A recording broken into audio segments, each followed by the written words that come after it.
suis Willow, conteuse, et vous allez écouter l'histoire Jouvenceau, Jouvencelle.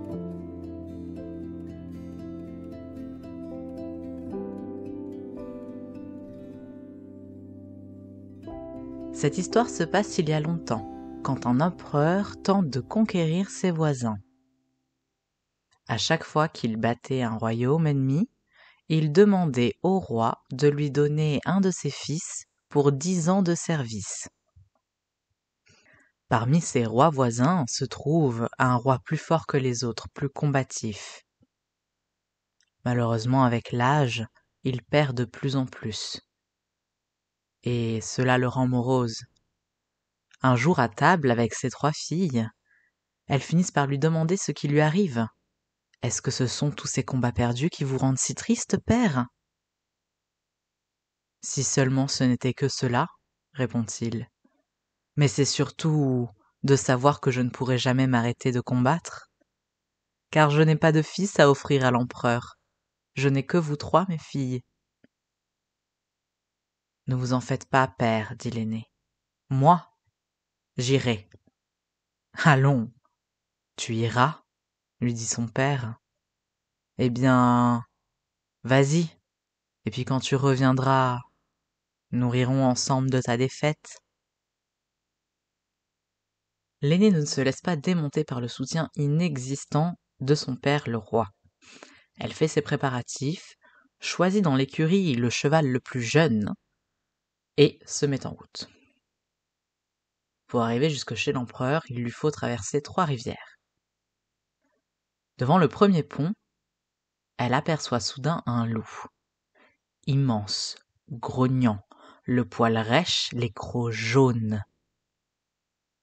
Elle tente de talonner son cheval, d'essayer courageusement de passer, mais elle n'a pas le temps de tirer son épée que le cheval prend peur, fait demi-tour, rentre au château. Et en réalité, elle en est bien contente, car elle ne se sentait pas d'affronter un loup. Et son père rit. Bien sûr qu'il rit. Quelques jours passent, et la cadette dit « Moi, père, j'irai servir l'empereur. » « Eh bien, vas-y, lui dit son père.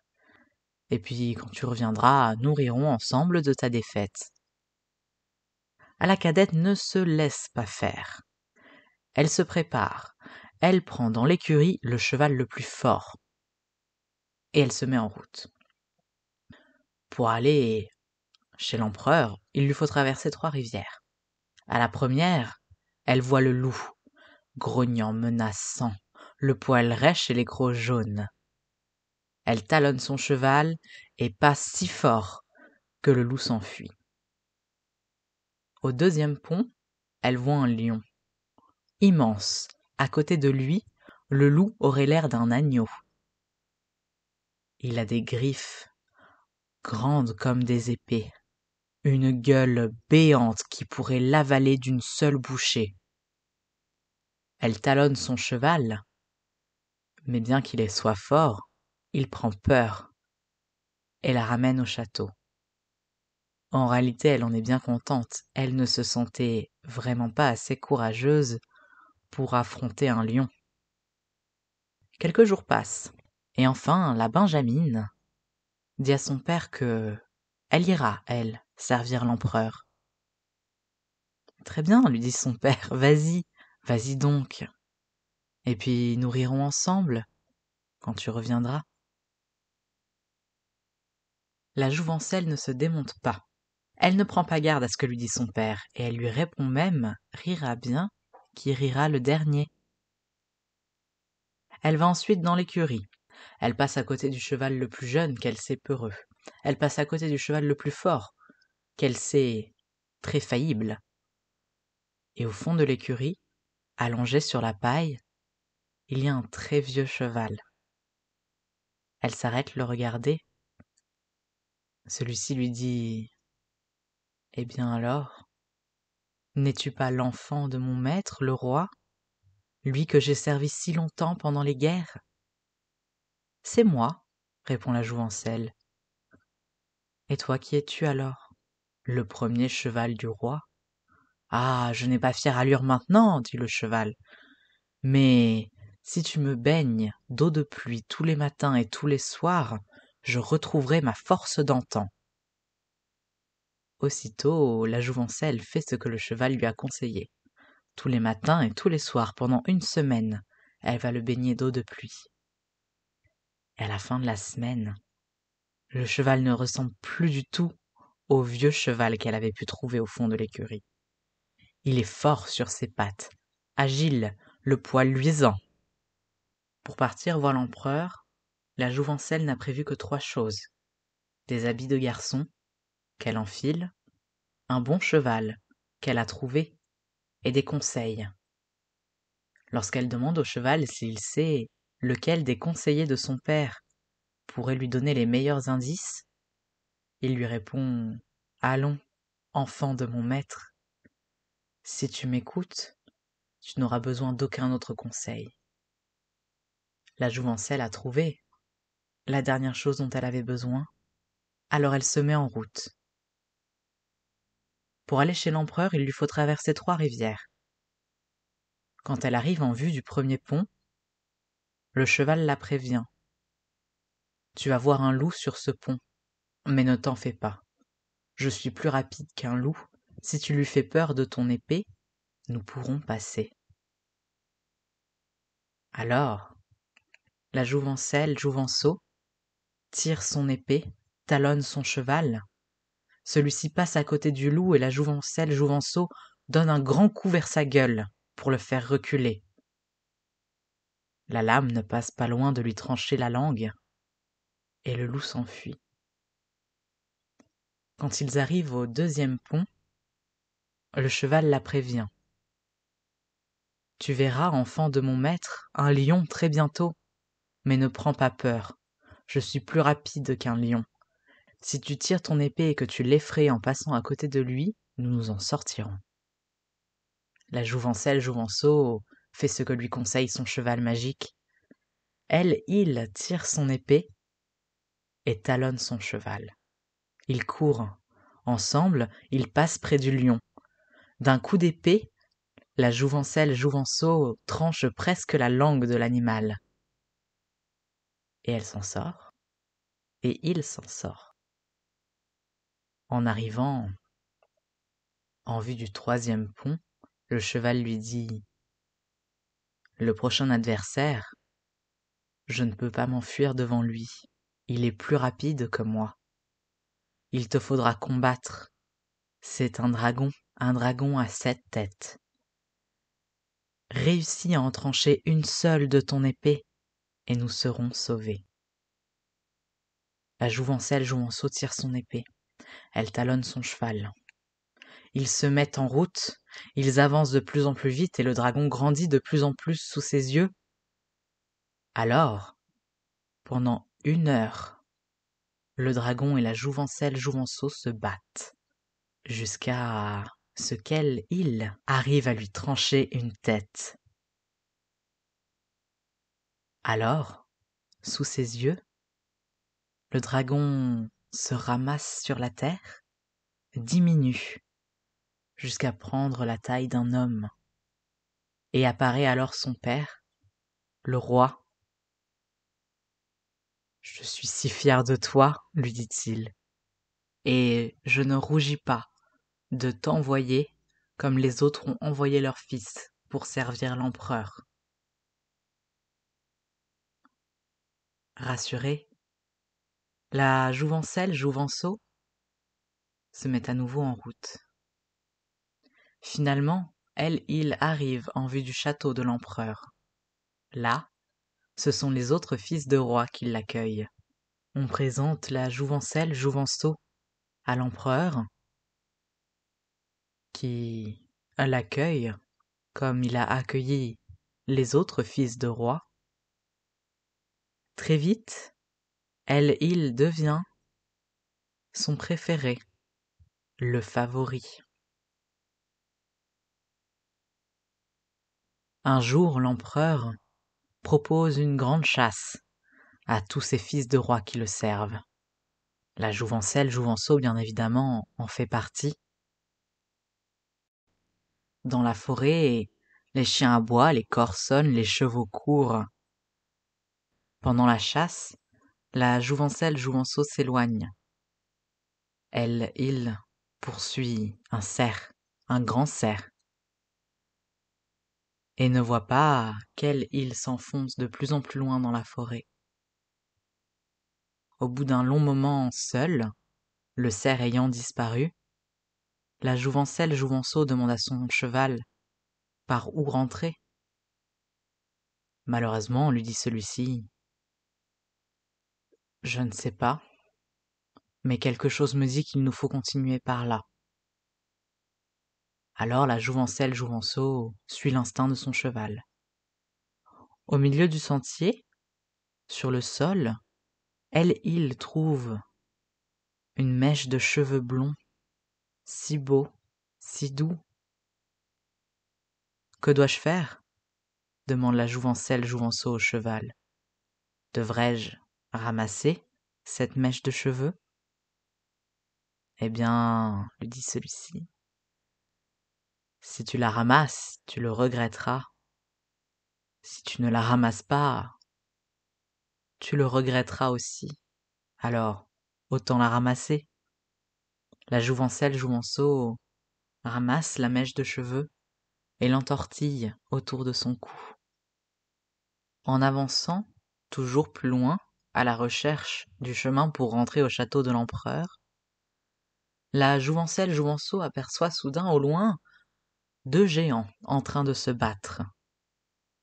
Cela fait 1 semaine qu'ils essayent de se tuer l'un l'autre, mais comme ils sont à force égale, rien ne se passe. Elle s'approche. « Oh là, jeune homme !» dit le premier. « Jeune homme !» pense la jouvencelle Jouvenceau. Étrange. Cela me fait plaisir. « Oh là, jeune homme ! Si tu m'aides à vaincre mon ennemi, je t'offrirai ma sœur en mariage. »« Oh, jeune homme !» répond l'autre géant. « Si tu m'aides, moi, je t'offrirai Soleil ardent, un cheval magique que j'ai sous ma garde depuis longtemps. » La jouvencelle Jouvenceau se penche vers son cheval pour lui demander conseil.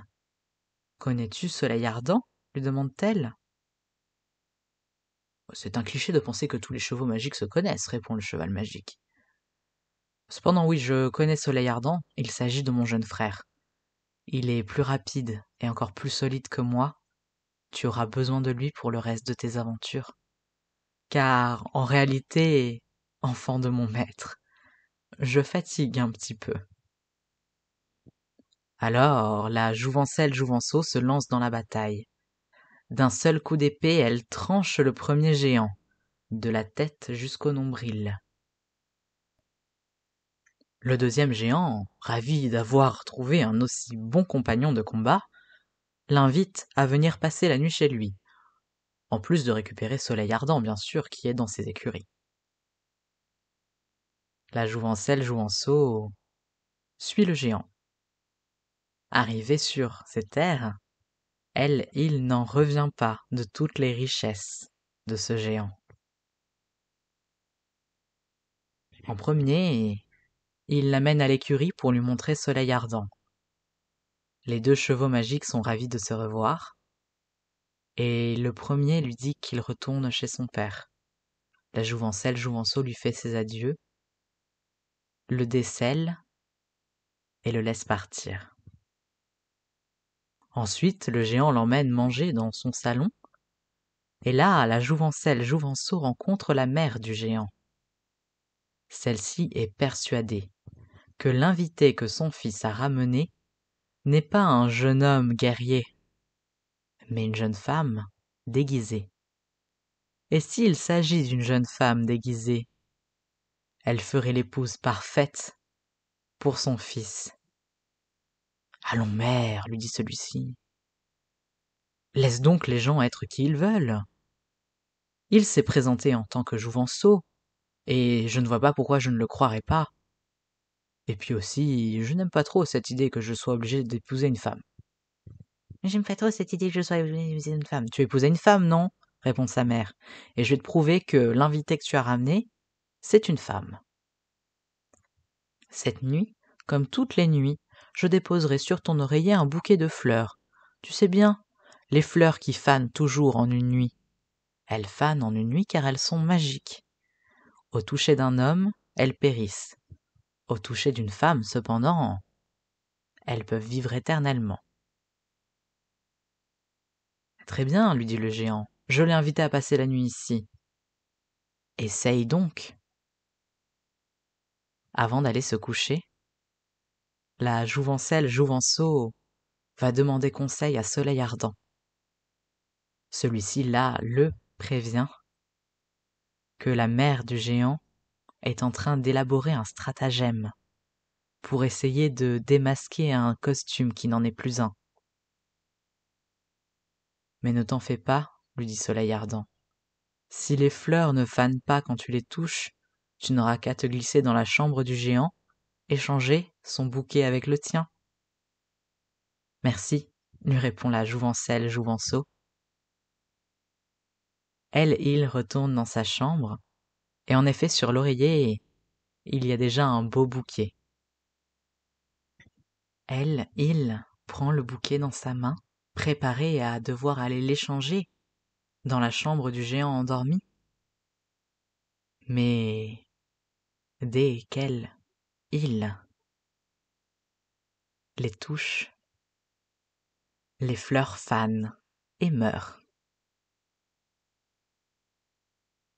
La jouvencelle, le jouvenceau est ravi de cette découverte et il s'endort. Le lendemain matin, la mère du géant va vérifier dans la chambre du jouvenceau l'état du bouquet. Elle n'est pas du tout satisfaite de le trouver fané. Elle est sûre d'elle.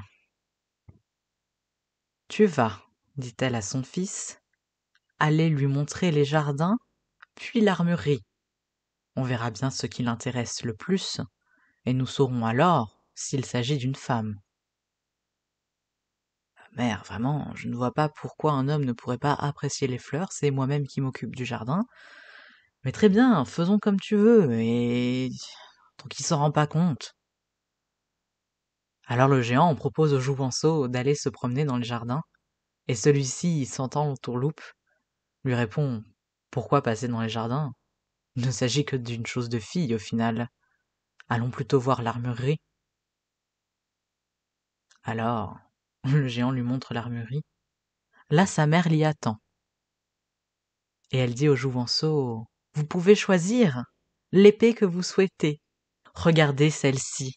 Elle a été forgée dans le fer le plus fin, et elle est décorée d'or. N'est-elle pas jolie ?» Et le jouvenceau, sentant définitivement qu'il y a encore un stratagème, lui répond « Elle est bien jolie, mais pour le combat, je préfère cette épée-là. Elle m'a l'air plus solide. De plus, elle a déjà servi et doit être consolidée d'avoir déjà frappé des armures. » Le géant regarde sa mère en lui disant « Bien alors, qu'est-ce que je t'avais dit? Petit 1, il s'agit d'un homme, petit 2, tu me gênes. » Et la mère du géant doit s'avouer vaincue. Il s'agit bien d'un jeune homme. Peu embarrassé par les questions que se posent la mère du géant et le géant lui-même sur son identité, le jouvenceau leur demande s'il peut prendre congé avec Soleil Ardent. « Bien sûr, lui dit le géant, et il n'hésite pas à revenir. »« Avec plaisir, lui dit le jouvenceau. Alors, il se remet en route. Soleil Ardent, contrairement à son grand frère, sait où il faut aller. Alors le jouvenceau n'a qu'à suivre ses conseils, et il se retrouve chez l'empereur. « Eh bien, te voilà, lui dit l'empereur. Où étais-tu donc? Tu as disparu pendant la chasse. »« Je vous prie de m'excuser, répond le jouvenceau. Je me suis égaré. »« dit l'empereur. Et qu'est-ce donc que tu as autour du cou? » Le jouvenceau porte la main à sa gorge. La mèche de cheveux qu'il a nouée là lui était complètement sortie de la tête. Mais l'empereur, lui, reconnaît les cheveux blonds et fins immédiatement. « Tu connais Iliane aux cheveux d'or? C'est elle que tu es allé voir ?»« Ah non, non, Votre Altesse, je ne sais pas qui est Iliane, et j'ai trouvé cette mèche de cheveux au milieu du chemin. Si tu sais où est Iliane, je viens dire que je ne savais pas, mais puisque tu sais où se trouve Iliane, rapporte-la moi, car je souhaite l'épouser, lui dit l'empereur. Très bien, dit le Jouvenceau. Je vais me mettre en route alors. Oui, et reviens avec elle, ou je te ferai couper la tête. Le Jouvenceau rejoint Soleil Ardent dans l'écurie. L'empereur me demande de trouver Iliane aux cheveux d'or, explique-t-il, pour l'épouser. Ah, tu as de la chance, dit Soleil Ardent, car je sais où elle est. Un mauvais géant la tient captive. Il l'a enfermée il y a déjà longtemps, et lui aussi veut l'épouser. Heureusement, Iliane ne manque pas de ressources. Elle a exigé qu'à son mariage soient présents son étalon et aussi ses juments. Ce sont des animaux impossibles à attraper, le géant passe toute sa journée à tenter de les piéger, et Iliane pendant ce temps est prisonnière, mais elle n'est pas encore mariée. Ben, très bien, dit le Jouvenceau. Allons la récupérer alors, allons la délivrer. Pour l'empereur, pour qu'il l'épouse. Ou sinon il te coupera la tête, lui rappelle Soleil Ardent. C'est vrai. Eh bien en route. Le Jouvenceau fait préparer un navire sur lequel il met énormément de richesses, et quand il accoste dans le pays du mauvais géant, il prend parmi toutes ses richesses un beau poignard, léger, facile à manier, mais solide. Il le met à sa ceinture. À cheval sur Soleil Ardent, il va jusqu'au château du mauvais géant. Là, les gardes veulent d'abord ne pas le laisser entrer, mais le Jouvenceau se fait passer pour un marchand. Il explique qu'il aimerait beaucoup rencontrer la jeune femme qui habite là, car il est sûr qu'il a beaucoup de choses qui pourraient l'intéresser. Et il se trouve que Iliane aux cheveux d'or n'est vraiment pas loin. Elle est juste dans le jardin, derrière les gardes. Et en entendant que quelqu'un veut la voir, quelqu'un qui ne soit pas le mauvais géant ou le père du mauvais géant, qui la garde pendant que son fils est absent, elle est ravie. Elle demande aux gardes de laisser entrer ce marchand. Et quand elle voit le Jouvenceau, elle ne peut qu'admirer sa beauté. Celui-ci lui montre la petite dague qu'il avait choisie, et comme il le pensait, Iliane est très intéressée. Il peut déjà voir dans ses yeux comment elle planifie de la cacher sous sa robe pour essayer de s'enfuir. « J'ai, dit-il à Iliane, un bateau sur la côte. Il est rempli de trésors. Nous ne serons pas partis longtemps, pensez-vous pouvoir m'accompagner ?» Et Iliane entend la question. « Voulez-vous partir avec moi ?» que le Jouvenceau n'a pas posée à voix haute, mais qui est bien là. « Oui, dit-elle.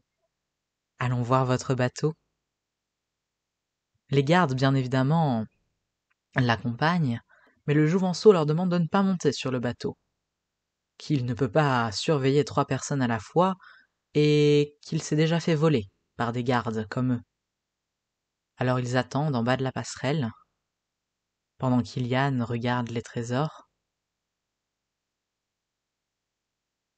Iliane penchée sur les coffres, les regarde du coin de l'œil.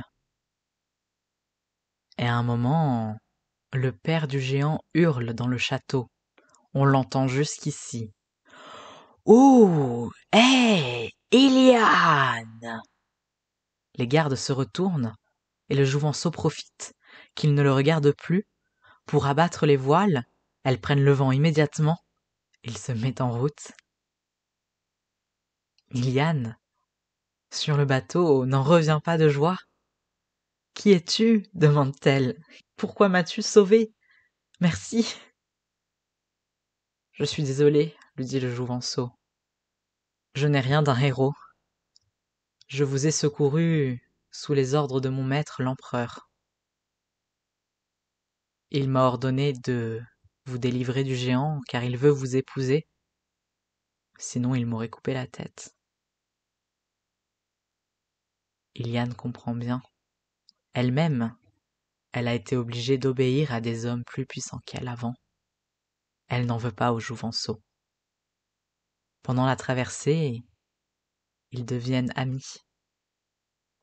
Quand ils arrivent en vue de la côte du pays de l'empereur, ils entendent alors un bruit terrible derrière eux. « Où est Iliane ?» C'est le père du mauvais géant, qui les suit, qui court sur la mer, à la poursuite de leur bateau depuis qu'ils sont partis. Dès que le bateau touche terre, le Jouvenceau saute sur Soleil Ardent. Il prend Iliane aux cheveux d'or contre lui, et Soleil Ardent court. Il galope plus vite qu'il n'a jamais galopé. Mais le père du géant les rattrape. « Que dois-je faire » demande le Jouvenceau à Soleil Ardent. « Donne-moi un conseil. »« Regarde dans mon oreille gauche, » dit Soleil Ardent. « Tu trouveras une pierre, lance-la derrière toi. » Le Jouvenceau se penche. Il prend la pierre dans l'oreille gauche de son cheval, la lance derrière lui et pousse une montagne. Cela retarde le géant, mais il finit par descendre de l'autre côté de la montagne. Et vite, trop vite, le Jouvenceau et Iliane entendent à nouveau ses pas derrière eux. « Vite, » dit le Jouvenceau à son cheval, « que dois-je faire ? J'ai besoin de tes conseils. »« Prends, » dit Soleil Ardent, « dans mon oreille droite la feuille qui s'y trouve et lance-la derrière toi. »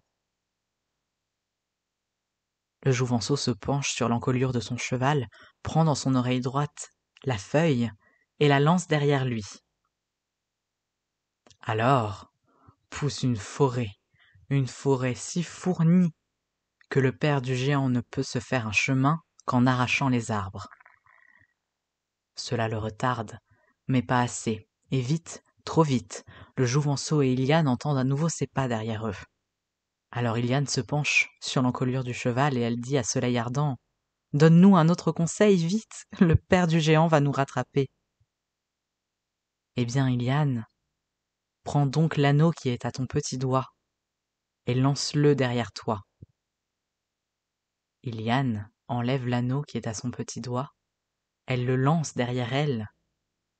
Quand il touche le sol, l'anneau fait pousser une grande tour, si grande qu'on n'en voit pas le sommet, si large qu'il faudrait plusieurs jours pour en faire le tour. Soleil Ardent s'arrête. Iliane et le Jouvenceau regardent la tour. Ils sont comme figés sur place. Car, même si elle est très épaisse, ils entendent le père du géant de l'autre côté, qui grimpe, et grimpe encore. Il est très rapide, et ils l'entendent hurler lorsqu'il se retrouve coincé en haut de la tour, dans un anneau de fer. Longtemps, le père du géant essaye de s'en sortir. Et finalement il y arrive. Il pousse sur ses bras, mais tombe. Il tombe du haut de la tour et s'écrase aux pieds d'Iliane et du Jouvenceau. « Attendez, » leur dit Soleil Ardent. « Il est mort, et il vaut mieux récupérer l'anneau. » Alors le Jouvenceau descend. Il se rapproche de la tour qui a commencé à diminuer. Le temps qu'il arrive juste devant, il reste un anneau au sol qu'il enfile à son petit doigt. Alors, il monte à nouveau juste derrière Iliane aux cheveux d'or, et tous les deux se remettent en route vers le château de l'empereur. Il n'y a plus personne qui les suit. Et lorsque le Jouvenceau ramène Iliane à l'empereur, elle a du mal à cacher sa grimace de dégoût devant l'homme qui a clairement 2 fois son âge. L'empereur, en revanche, tombe fou amoureux d'Iliane, au premier regard, et il demande à ce que le mariage soit célébré immédiatement. « S'il vous plaît, votre Altesse, dit Iliane. Je suis désolée, mais je ne peux pas me marier sans que soient présents à mon mariage mon étalon et mes juments. » Soit, lui dit l'empereur, et il se tourne vers le Jouvenceau. Tu n'auras qu'à aller les chercher et les ramener, sinon je te ferai couper la tête. Le Jouvenceau s'incline et accepte. Il va voir Soleil Ardent dans les écuries et lui demande conseil. « Est-ce que tu connais ces chevaux ? Ils sont clairement magiques si même un mauvais géant n'a pas réussi à les attraper. » Déjà, c'est un gros préjugé de penser que tous les chevaux magiques se connaissent, lui dit Soleil Ardent. Mais oui, je les connais, je sais exactement où les juments restent. Le problème, ce sera l'étalon. Et il faudra que je le batte pour qu'elle me suive. C'est comme ça chez les chevaux. Alors s'il te plaît, pour me protéger pendant le combat, fais-moi préparer 9 peaux de sanglier. Tu me les mettras sur le dos, demain, nous pourrons partir. Le Jouvenceau fait ce que son cheval lui conseille. Il lui prépare 9 peaux de sanglier et les sangle sur son dos avant de partir le lendemain matin. Il suit les indications de Soleil Ardent, qui l'emmène jusqu'à une belle vallée où paissent plusieurs juments, des juments magnifiques, avec une robe d'or et d'argent. Et en haut, qui surveille les alentours, il y a l'étalon. Il est prêt à donner l'alerte au moindre signe suspect. Caché non loin, le Jouvenceau peut apercevoir le crâne du mauvais géant qui dépasse.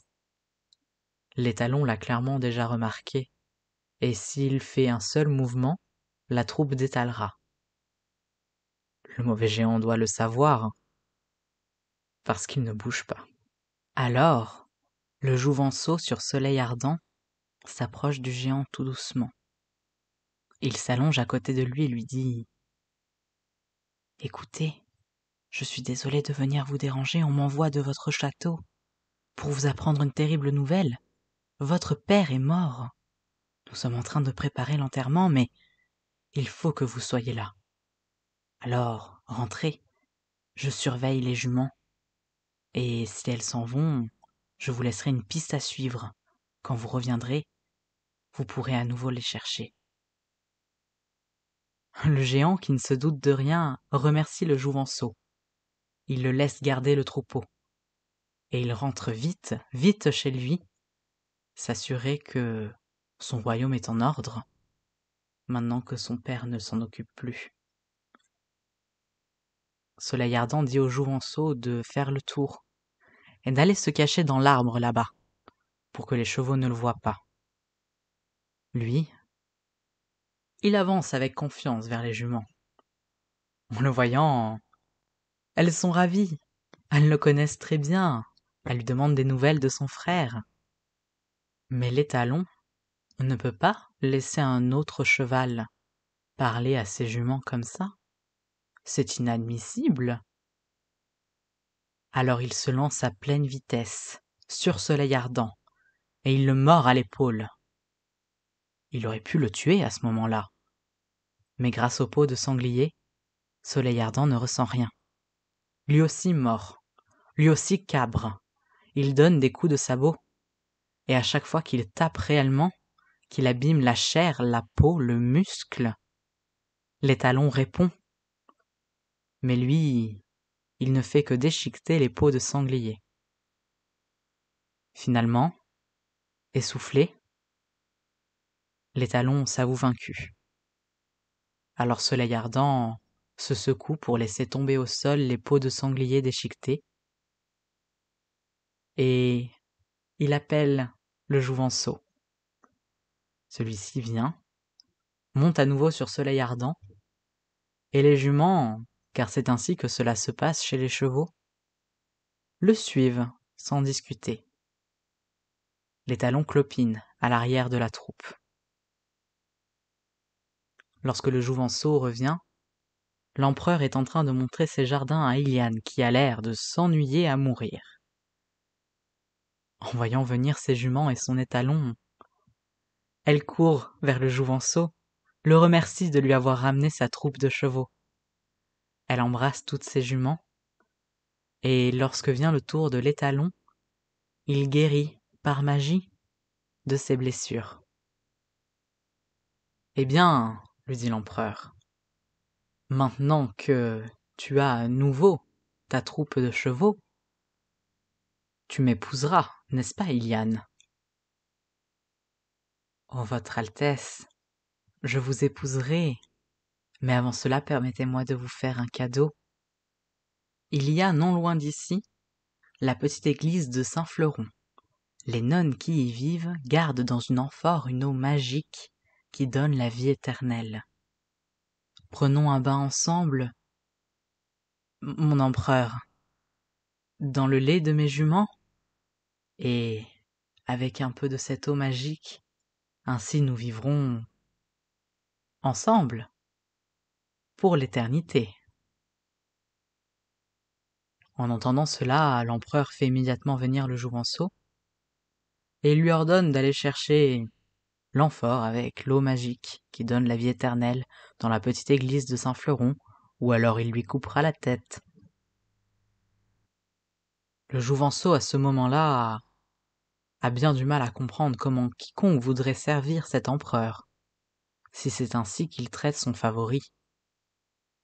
Mais il retourne voir Soleil Ardent, lui demande conseil, et Soleil Ardent, si c'est possible pour un cheval, semble sourire.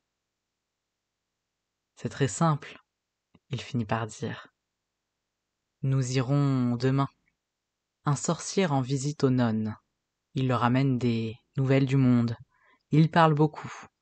Et à chaque fois, elles se rassemblent toutes pour l'écouter, toutes sauf une, qui reste seule à surveiller l'amphore dans laquelle est l'eau magique. Nous pourrons rentrer à ce moment-là sans nous faire prendre. » « Très bien, » lui dit le Jouvenceau. « Allons-y. »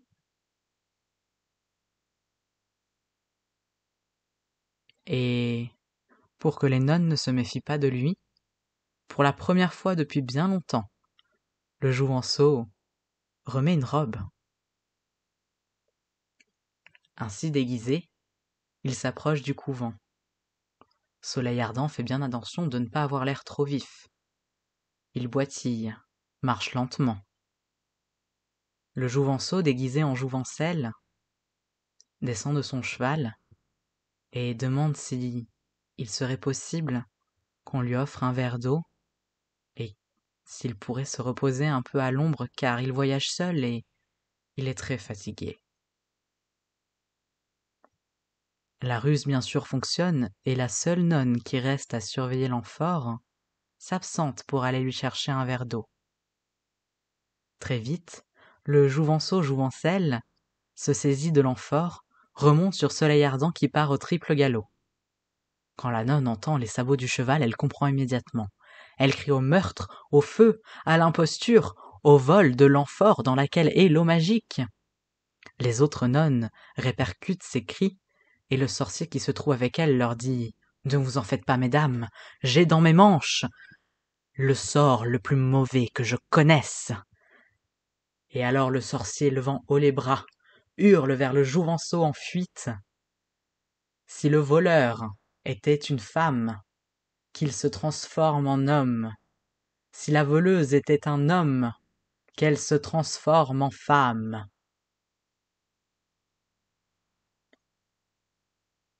Car il n'imagine pas de plus grand désespoir que d'être vu comme un homme quand on est une femme, ou d'être vu comme une femme quand on est un homme. Mais les sortilèges et les malédictions sont des choses sur lesquelles personne ne peut tout à fait s'entendre. Et lorsque le Jouvenceau en fuite sent son corps devenir le corps dont il a toujours eu envie, il aurait pu embrasser le sorcier de plaisir pour le remercier. Quand il revient auprès de l'empereur, tout de suite après avoir volé l'amphore, toujours habillé en robe. Personne n'aurait pu le prendre pour une jouvencelle. Iliane, en le voyant ainsi, retombe amoureuse une deuxième fois de lui.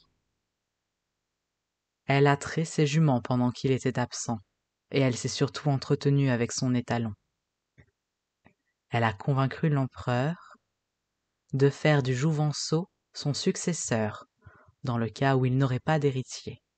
Et s'il aurait un héritier, que le Jouvenceau soit le bras droit et conseiller de cet héritier. Une annonce de ce genre est faite en avance, pour que, lorsque l'empereur mourra, on sache quoi faire. Mais Iliane n'a pas envie de laisser faire les choses. Elle refuse d'épouser un homme qui emploie les fils de ses ennemis vaincus, qui n'a pour seul but que d'étendre son empire, et qui surtout n'est même pas capable de faire la cour correctement à une jeune fille et laisse aux autres le soin de faire ce qu'elle lui demande. Alors, une fois le bain de lait de jument prêt, elle verse dedans l'amphore qu'a ramené le Jouvenceau, qui ne contient en réalité qu'une eau pour guérir les verrues. Et elle se plonge dans l'eau. L'empereur la rejoint, et pendant qu'Iliane chante, son étalon à la robe dorée entre. La lumière du soleil, en rebondissant sur son poil, crée de beaux reflets. Et l'empereur est absolument charmé. Si charmé qu'il ne bouge pas lorsque l'étalon fait le tour, s'arrête derrière lui. Il ne l'entend pas se cabrer. Et il est persuadé qu'il va épouser Iliane lorsque les sabots de l'étalon s'abattent durement sur son crâne. La mort suspecte de l'empereur n'a pas attiré tant de questions. Iliane, ravie, a dit que, puisqu'il avait nommé le Jouvenceau comme successeur, c'était lui qu'elle allait épouser, s'il le voulait bien. Et le Jouvenceau a accepté. Tous les deux ont régné ensemble de manière juste. Il n'était pas plus riche que n'importe qui d'autre dans le royaume, car tout le monde avait ce dont il avait besoin. Et le sorcier a été employé par le Jouvenceau. On raconte que son sort le plus terrible a servi à beaucoup de gens. Et on raconte aussi que le géant, en apprenant l'aventure du Jouvenceau, est allé le féliciter. Il était invité au mariage, et c'est lui maintenant qui s'occupe des jardins, du Jouvenceau et d'Iliane. Et si personne ne les a dérangés, et je pense que si quelqu'un essayait, il aurait une mauvaise surprise. Ils ont vécu longtemps, heureux et ensemble. C'était Jouvenceau Jouvencelle, raconté par Willow, conteuse.